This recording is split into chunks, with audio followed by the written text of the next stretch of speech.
Hello friends, I am Dr. U S Desai, working as an assistant professor at TES Modern College of Pharmacy, Nigadi, Pune. Today we'll be discussing the reproduction of bacteria. Now, method of reproduction, as you all know, there are two types of methods, sexual and asexual. The difference between the two is in asexual reproduction, a single organism takes part, there is no need of partner, and this results into genetically identical offspring. Whereas in sexual reproduction, two different partners are involved, that is, two cells are involved, and that's why there is a genetic combination of two bacteria or two cells. Okay, so we will first see the asexual production. They are further subdivided into two types, that is endospore formation and vegetative reproduction.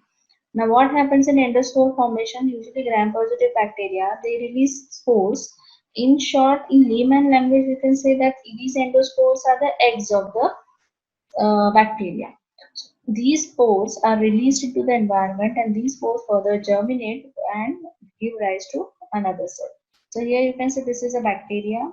Now this bacteria synthesizes an endospore. So this endospore is released and the parent cell gets breakdown, and finally after releasing this endospore it will germinate after a certain period of time and it will give rise to a new bacteria. So here you can see that the number of bacteria does not multiply because the original parent cell is going to die. So the number remains as it is, but the only thing is the genetic material will be carried forward for a long period of time. Next is vegetative reproduction. Now in vegetative reproduction there are again three types: binary fission, budding and fragmentation. Now what is binary fission? Binary stands for two and fission stands for division. So a single cell giving rise to two cells is binary fission. So the division of a bacterial cell, first of all, what will happen? Parental cell enlarges and duplicates its DNA. Whatever parental cell is there, it will enlarge and it will form a duplicate copy of the DNA cell. Then a small septum will be formed. Here you can see the septum formation, which will divide the cell into two chambers. And later on, complete cross walls will be formed and the two cells will get separated. So two identical cells will be formed from a single cell. So here you can see that the number of cells are increasing. Okay, so reproduction is giving rise to rise in number of cells. Next is budding. Now in budding, what happens is small buds are formed at the end of the bacteria and genome. So here, as you can see, there is a starting of formation of bud. Then this genome material will divide and a small copy of it will enter into this bud. And see, now here you can see a complete parent cell has been formed. And in this way, chains of these buds are formed on a single parent cell.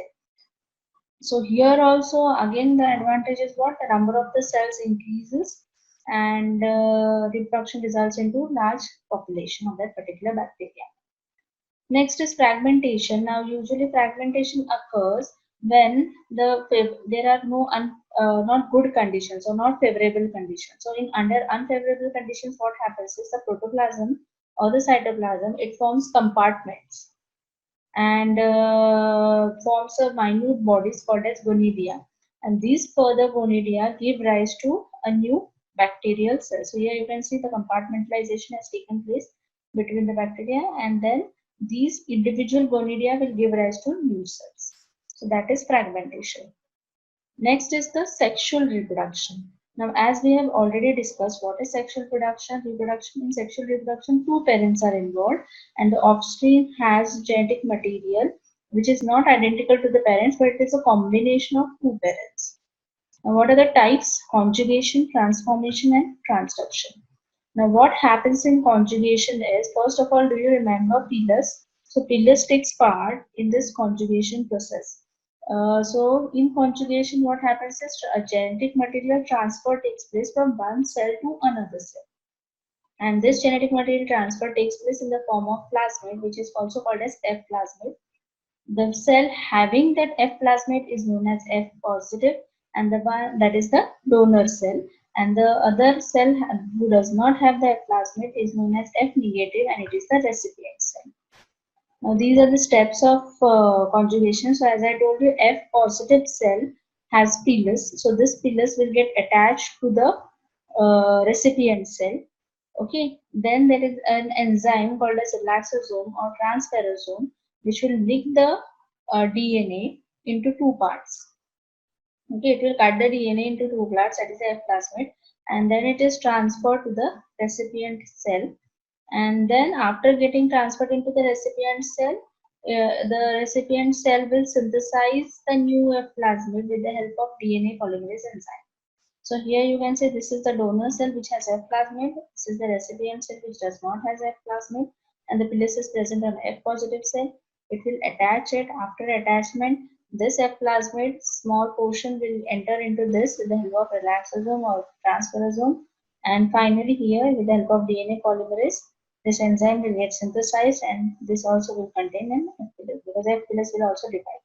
So now the old donor cell and the new donor cell are completely identical. Next is transformation. Now what happens in transformation is the bacteria, say suppose now there are two cells and the genetic material of the two cells is quite similar, say 90% it is similar. So in that case what will happen is, say A bacteria is dying and it is shedding the DNA material into the environment, and A bacteria genetic material is 90% similar to that of B bacteria. So what the B bacteria do, it can take down that DNA pieces which have been shedded into the environment, and it can get copied or it can get it accumulated or adjusted into its own genetic material. So here you can see this bacteria pink DNA has been shed, and this blue DNA includes this pink DNA into it. So that is transformation. Last process is transduction. Now, in transduction usually takes place in viruses which are infect bacteria. That is the bacteriophage. So here you can see the two conditions may take place. In first condition, say now this is the bacteria and this is your bacteriophage.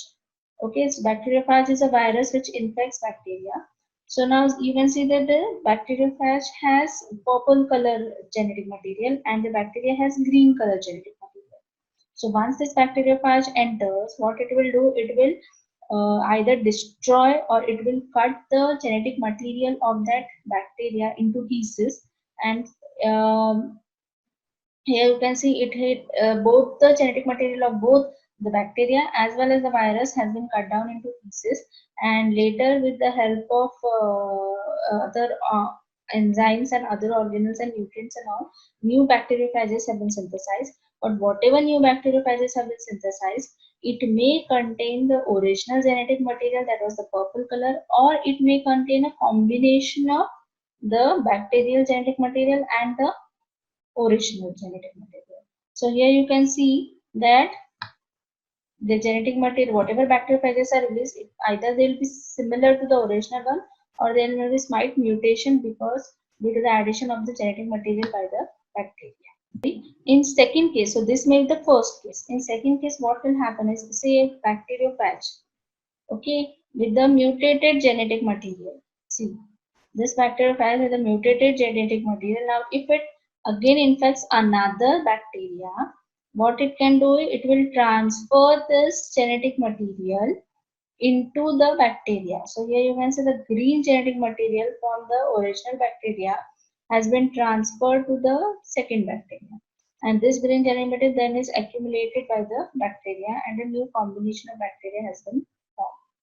So indirectly what you are saying is that the original genetic material means the genetic material has been transferred from one bacteria to another through the virus. So here the bacteriophage is acting as a vector and it is transferring this material from one cell to another. So this process is known as transduction. Okay, thank you.